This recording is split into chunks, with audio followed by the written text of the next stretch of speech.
देख रहे हैं इंडिया टीवी। आपके साथ मैं हूं मीनाक्षी जोशी। आज शौर्य का दिन है। आज हर हिंदुस्तानी के लिए गर्व का दिन है। आज दिन है पाकिस्तान पर हिंदुस्तान के शूर वीरों की प्रचंड जीत का। 16 दिसंबर 1971 की उस तारीख को आज भी याद करके पाकिस्तान कांप जाता है। 50 साल पहले आज ही के दिन भारतीय सेना ने पाकिस्तान को शिकस्त देकर उसके 2 टुकड़े कर दिए थे और पाकिस्तान अपने 93,000 सैनिकों के साथ सरेंडर करने पर मजबूर हो गया था। आज उसी महाविजय के 50 साल के जश्न का दिन है जो आज पूरा हिंदुस्तान मना रहा है।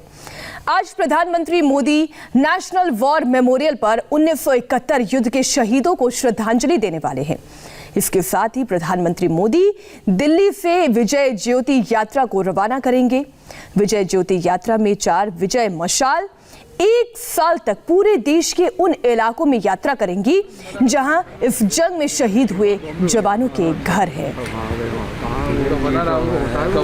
इस वॉर मेमोरियल से ये सीधी तस्वीर आप देख रहे हैं। आज विजय दिवस को पूरा हिंदुस्तान गर्व से मना रहा है, उन शूर वीरों को याद कर रहा है, उन्हें नमन कर रहा है जिन्होंने भारत के लिए शहादत दी।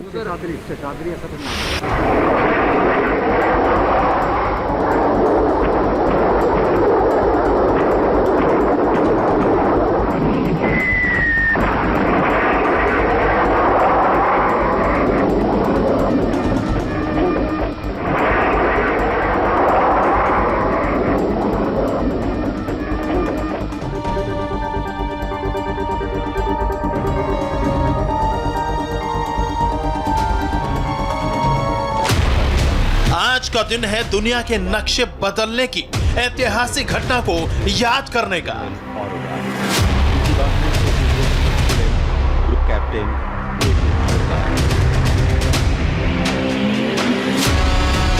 आज का दिन है उस जंग का किस्सा सुनाने का, देश के वीर जवानों की बहादुरी की गाथा सुनाने का।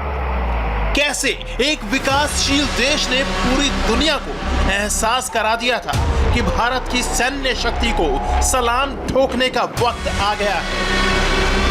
आज दिन है हिंदुस्तान की फतह का जश्न मनाने का। आज दिन है पाकिस्तान की शिकस्त का, उसके सरेंडर का।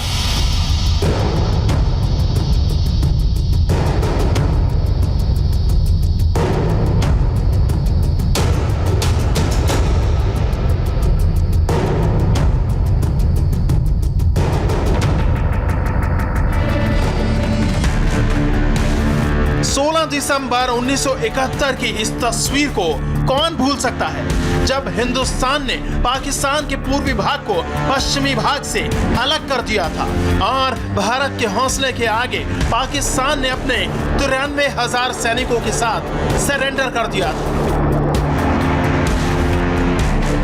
आज उसी विजय की 50वीं वर्षगांठ है। आज इस मौके पर देश भर में जश्न का माहौल है। मुख्य कार्यक्रम देश की राजधानी दिल्ली में होगा, जिसमें खुद प्रधानमंत्री नरेंद्र मोदी शामिल होंगे। विजय दिवस की 50वीं वर्षगांठ के मौके पर PM Modi national war memorial में शहीदों को श्रद्धांजलि देंगे। रक्षा मंत्री राजनाथ सिंह, सीडीएस बिपिन रावत और तीनों सेनाओं के प्रमुख भी मौजूद रहेंगे। विजय दिवस के मौके पर प्रधानमंत्री मोदी विजय ज्योति यात्रा को दिल्ली से रवाना करेंगे। विजय ज्योति यात्रा में 4 विजय मशाल 1 साल में पूरे देश का भ्रमण करेंगी और अगले साल दिल्ली पहुंचेंगी। नेशनल वॉर मेमोरियल में लगातार जलती रहने वाली ज्योति से ही 4 विजय मशाल प्रज्वलित की जाएंगी। विजय ज्योति यात्रा के दौरान विजय मशाल 1971 के युद्ध के परमवीर चक्र और महावीर चक्र विजेताओं के गांवों तक पहुंचेगी। इसके अलावा 1971 के युद्ध स्थलों की मिट्टी को नई दिल्ली के राष्ट्रीय युद्ध स्मारक में लाया जाएगा। आज देश के अलग अलग हिस्सों में विजय दिवस का जश्न मनाया जाएगा। याद किया जाएगा उन जवानों को जिन्होंने पाकिस्तान को हिंदुस्तान के कदमों में झुका कर रख दिया था, जिसके सामने पाकिस्तानी जनरल ने हार स्वीकार कर ली थी। उस वीर मानेक शाह को याद करते हुए भारतीय सेना ने ट्वीट किया है,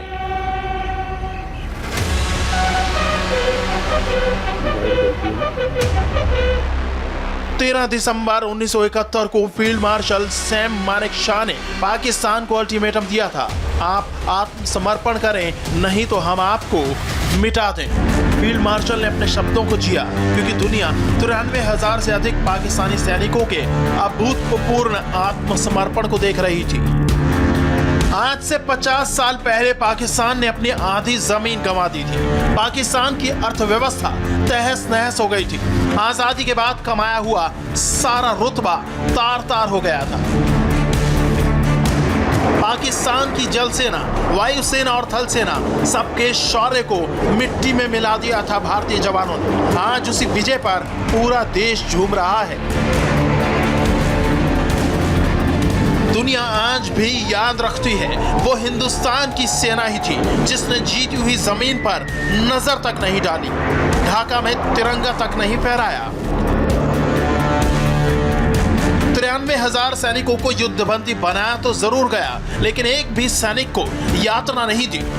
भारत का बच्चा बच्चा आज सलाम करता है 1971 में लड़े हमारे जवानों को, जवानों के जज्बे को, उनके हौसले को, उनके इरादे को। आज उन्हीं जवानों को याद करने वाले हैं देश के प्रधान सेवक। हिंदुस्तान की फौज के शौर्य के जश्न का आज महत्वपूर्ण दिन है और इस वक्त सीधे वॉर मेमोरियल से हम आपको सीधी तस्वीरें दिखा रहे हैं। 1971 के युद्ध में भारत की जीत, पाकिस्तान को धूल चटा देने का जश्न आज पूरा देश मना रहा है। आज ही का वो दिन था जब पाकिस्तान के 2 टुकड़े हो गए, पाकिस्तान का नक्शा बदलते हुए पूरी दुनिया ने देखा। आज इसी जीत का जश्न है, आज उसी शौर्य को सलामी देने का दिन है। हमारे साथ 1971 के युद्ध में बहादुरी से लड़े मेजर चंद्रकांत सिंह जुड़ रहे हैं।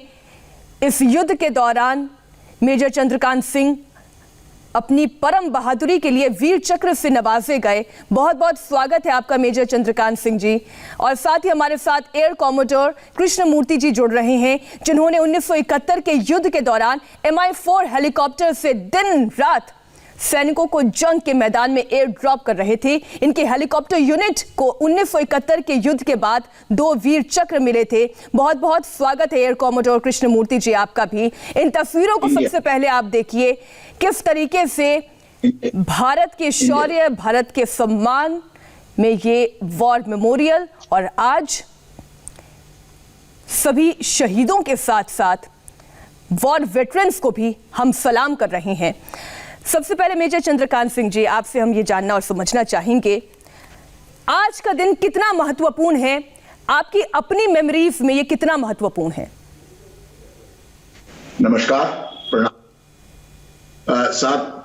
आज का दिन इसलिए महत्वपूर्ण है कि इसके पहले 16 दिसंबर 1971 के पहले 800 साल पहले या 900 साल पहले हमने मोहम्मद गोरी ने हिंदुस्तान के ऊपर कब्जा कर लिया था।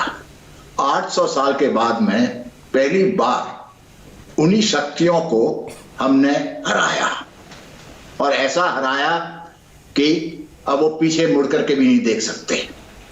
लेकिन ये जीत केवल हमारी फौज की नहीं थी, ये जीत पूरे देश की थी। उन आदमियों के गरीब थे जिनने अपना पेट काट करके जो शरणार्थी आए थे उनको साल भर रखा। 1 करोड़ शरणार्थी थे, उनको खिलाया पिलाया, रहने के लिए जगह दी और उनमें शरणार्थियों में से कई शरणार्थी, लाखों शरणार्थी आज भी हिंदुस्तान में बसे हुए हैं।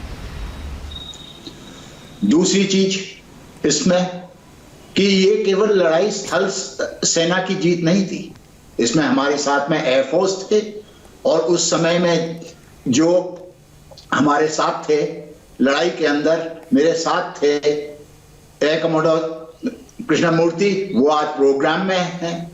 और मैं ये कहना चाहता हूं कि इस लड़ाई में जो जीत हुई थी हमारे 12 दिन के अंदर, उसमें मुख्य रोल था हेलीकॉप्टर पायलट्स का। जो 14 हेलीकॉप्टर पायलट्स 110 और 105 हेलीकॉप्टर यूनिट के थे, जिनमें से एयर कमांडर कृष्णामूर्ति भी एक थे, इन्होंने एक 12 घंटे के अंदर पूरा लड़ाई का चेहरा बदली कर दिया। तो इसके बाद के पहले कि मैं लड़ाई के बारे में डिटेल हूं, मेरा एक लक था कि मैं शुरू से जो बंगाल के अंदर स्थिति हो रही थी वो देख रहा था। 3 अप्रैल 1971 के अंदर मेरी पलटन 4 गार्ड्स के साथ हम लोग त्रिपुरा के दक्षिण हिस्सा में एक छोटा सा शहर है साबरूम में थे। वो चिटगांव के सामने है, पास में है। तो वहां पर से एक बंगाली ऑफिसर जो पाकिस्तान आर्मी में थे, मेजर जियाउर रहमान, वहां से बांग्लादेश छोड़ करके हमारे पास आए और 3 महीने हमारे साथ रहे। यही जियाउर रहमान है जिन्होंने 26 मार्च को जब शेख मुजीबुर रहमान को अरेस्ट कर लिया था, इन्होंने रेडियो चिटगांव पर कब्जा कर करके इनने इंडिपेंडेंस डिक्लेयर कर दिया था और बगावत शुरू कर दी थी पाकिस्तान के खिलाफ। बाद में ये बांग्लादेश आर्मी के चीफ ऑफ आर्मी स्टाफ बन गए और फिर प्रेसिडेंट भी रहे, और उनकी वाइफ भी फिर प्रेसिडेंट या प्राइम मिनिस्टर बनी रही, बेगम खालिदा जिया। और उसी समय से लाखों की तादाद में शरणार्थी हिंदुस्तान आने लगे और बड़ा मुश्किल हो गया था साहब। हम भी गरीब देश थे, इन लोगों को संभालना। और वैसे भी आप जानते हो कि बंगाल, आसाम और त्रिपुरा में की आबादी बहुत है, जगह नहीं थी, लेकिन क्या करें, वो लोग आ गए, बुरी हालत थी, तो उन लोगों को हमने जो कुछ भी अपनी तरफ से हो सका हमने करा। लेकिन दुख की बात यह है कि जो यूनाइटेड नेशंस है, जिसकी जिम्मेवारी थी इन शरणार्थियों को देखने के लिए, उसके अध्यक्ष थे United Nations High Commissioner for Refugees Sadruddin Aga Khan. उन्होंने डिनाई कर दिया कि साहब एक भी रिफ्यूजी हिंदुस्तान में नहीं आया है। जी, ये दरअसल ये आप बीती हैं, आपकी ये संस्मरण है, ये वो मेमोरीज हैं जिसे आज देश के हर उस नौजवान पीढ़ी को भी जानना और समझना चाहिए। तभी वो ये समझ पाएगा कि विजय दिवस की अपनी महत्ता क्या है, उन सैनिकों का शौर्य क्या रहा। एक छोटी सी ब्रेक के लिए हमें यहाँ पर रुकना होगा, हम फौरन लौटेंगे इसी चर्चा में।